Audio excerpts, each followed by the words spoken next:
Like, don't go into that space of I want my co-workers to become my My friends. friend. Yeah. I want them to remain friends, still go for lunch together and everything while still demanding accountability and all that. Yeah. I think for me, I became a manager when I was 25 years old. So I mean, yeah, that's how I try to live my life, is treat others how you want to be treated. Okay. Because if we want to level and be for real, sometimes culture is bad. And we've talked about it. Yeah. It's just work. We're trying not to take it too seriously. But really, it is your career and you need to take ownership of it.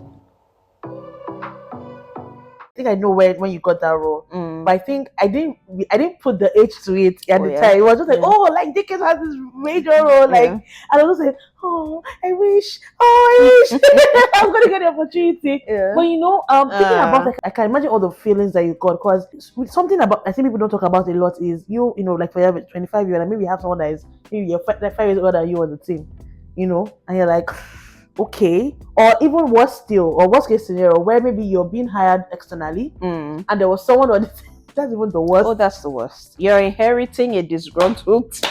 That is the worst. Yeah. That is the worst. And you're wondering, no. That is a very uncomfortable place to be. Trust me, very uncomfortable. But let's not digress. I think we'll talk about that, as we go on in this series. I'll say, coming from that time to I eventually got a role that came with the title. I also leading the team. Of course, it was a much more now being responsible for the entire HR function. And even though the team was quite small, but you're not just looking just about your team, but you knowing that the entire HR function like really lies on rest on the strategy, the delivery, everything rests. So you are leading not just the team, but you are leading a function. Yeah. And the different thing as well with that. So previously, where I had to lead a team, it was still within. It was within the HR team, and there was a overall head of HR. Yeah. But when you now have I think that's what you also experienced. It wasn't just lead a team as well. Yeah. You're responsible for HR. Responsible and and accountable. And you also said that admin, which I hated.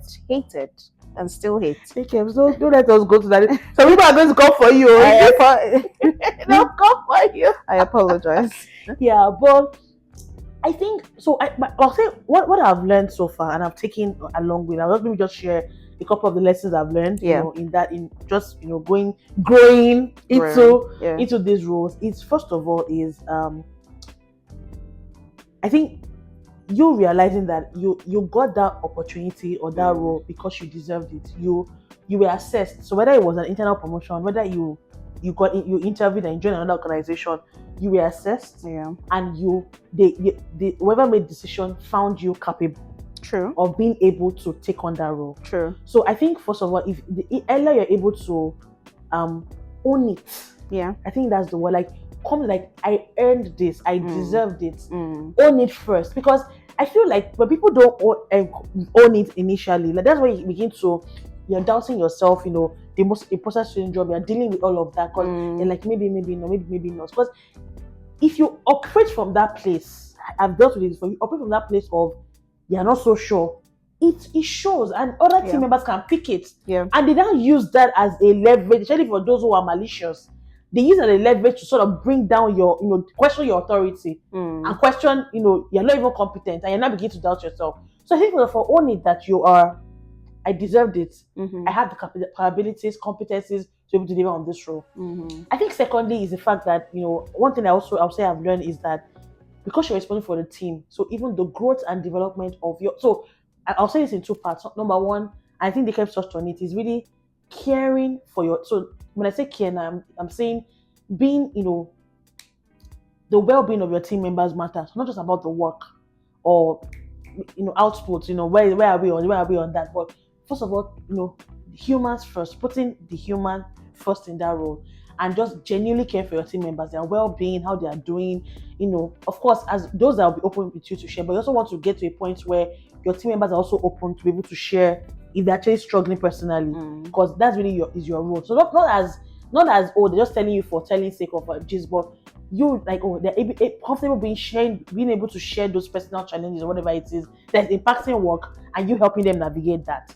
But I think genuinely caring for them. And I thought that thing also I've learned is because you're now responsible for the team and or the entire function and all of that, you need to think from a place of anything, literally the making and mind of that team lies on you. So how that translates to the bigger bigger output or bigger bigger things that as it relates to the other parts of the organization really lies with you. So you need to you're responsible for the success, the strategy, the delegation, not delegation, about success strategy, how things will play out, how things run, that make sure that nothing drops. You're responsible for all of that. So your boss can't come meet you and ask you for something like, oh, it is this person that has not done it. Hello. The ownership is with you. It's with you. Lies with you. So you need to be able to deal with all of that happens on your team. And if there's a weakest link or if there's someone who is not pulling their weight, you need to be bold enough as well to make tough decisions. Yeah. So when you're giving tough feedback, and really demanding accountability, because the eventual thing, they're not going to come and ask your team members why something has gone wrong. Your boss is going to ask you why this is not happening. Yeah. So you need to. So that's something I've also learned. And I've had to make some tough calls where if I find someone on my team who is not pulling their weight, I've had to make those tough calls. Someone on my team wasn't just pulling their weight, and it was such a priority for leadership. So there was no way I could, even not like, I'm not going to be able to meet my targets or goals with this person who was primarily responsible for this particular task. I had to make some tough calls as well. So you need to be bold enough to also make those tough calls, because it is you, not on that team member. And don't forget as well, the reflection of how you manage your teams. Your boss, your leaders see it. Yeah. And it also helps them understand if, maybe this person can't, manage a team. How then can we, maybe probably promote them or get them to lead bigger projects or things like that. So you want to make sure that you are showing that you're capable of managing teams. Yeah. The last thing I'll mention is the growth of it, and that's where they can also talk about when she mentioned about Kemi and Onobanjo. The growth and development of your team members, you are responsible for that as well. They need to grow. Yeah. Like you can't you have to be able to comfortable giving them stretch projects, stretch assignments, challenging work. Because again, invariably it's for their own growth and development, and they will thank you for it. 100%. So don't think like, they don't have capacity to do it, I'll take it on by myself. Right. You're not helping them. Yeah. So the whole thing of I want to do it, and I used to be like that before, like I don't want any errors, I don't want any mistakes. I struggled with delegation, but I realized I wasn't helping my team members. Yeah. And in fact, one of them called me out on it, like, Good. Kudos to whoever you are. Called me out, and of course, I was a bit defensive initially. Like, no, it's not because of that. But I thought back, I was like, nah, that won't work. I need to be more mindful of that. Yeah. So just piggybacking off of Bukola's point is, understanding that you were chosen because you're capable, or you were chosen because you have the potential. Sometimes you're not there yet, right? True. But the interviewer, the recruiter, your manager, whoever is giving you this opportunity to become a manager, either has seen that you're capable or you have the potential, to build on it. So, like Bukola said, own it, like fully embrace it. It's only when you do that, just knowing that, okay, there's something this person has seen in me that I have. So I need to sort of like embrace that potential or that capacity and build on it. 100% agree with that point. The second point I'll say is, try not to take things personally.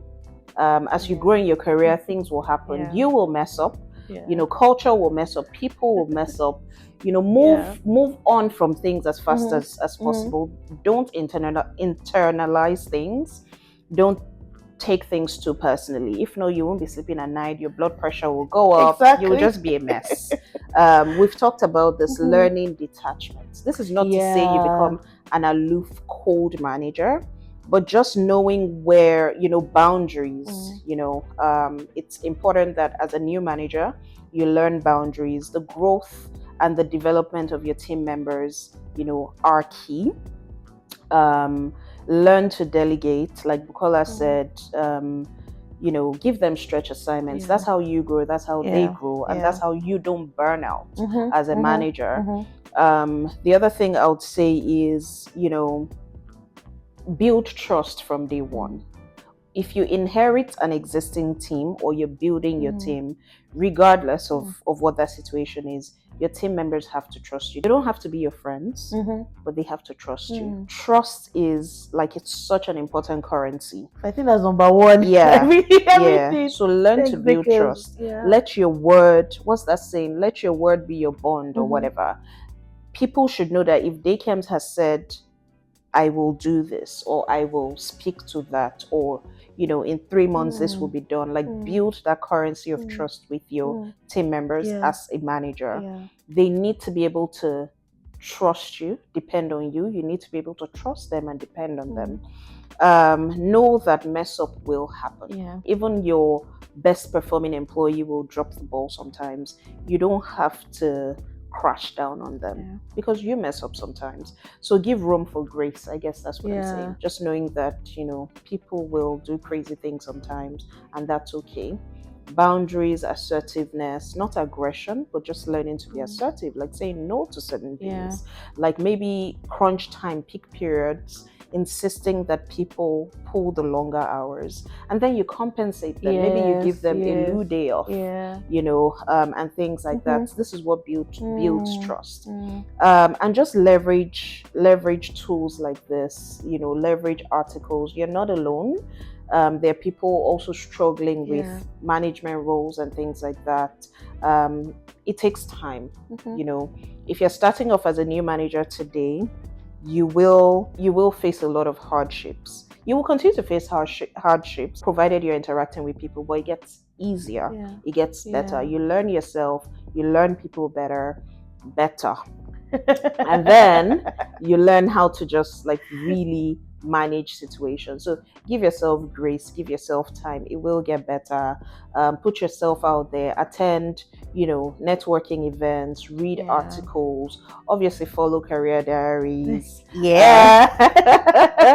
And to the trio we talked about, I think 2 weeks ago, leverage coaches, mentors, what's the other and sponsors. And sponsors. And that's my advice in a nutshell. No, I think spot on. I just remembered I was going to say shout out to Victoria Bauer, who I'll say gave me my first opportunity to lead a team. I think at that time it was potential. So I just wanted to bring it to what you said. Like, it was potential. It was definitely not. I didn't think I had it in me at all. It was just potential. I think shout out to leaders who are able to see those sort of things, and huge shout out. Huge shout out, and equip you with that responsibility. And here we are. So to wrap up, I'll say one of the things I think, major thing, I think should even be the very first thing, that is that thing about trust. Guys, don't mess with it. Like, everything rises and falls on that. Like, if your team members can't trust you, they will not even have your back.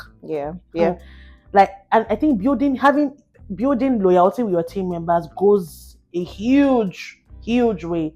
So guys, I think that trust bit, I think that will be my last words. Like, I'm just going to really echo what Daykem said, that really just try to build trust. Whether you inherited a team, I know it can be tougher when you may inherit a team, but just do all you can. And I'm trying to think, I think we'll try to put a resource or maybe a cheat sheet or something that just help you to navigate this this journey of becoming a new manager. We'll try and look for something that will put there, but really building trust is so key. It's so key.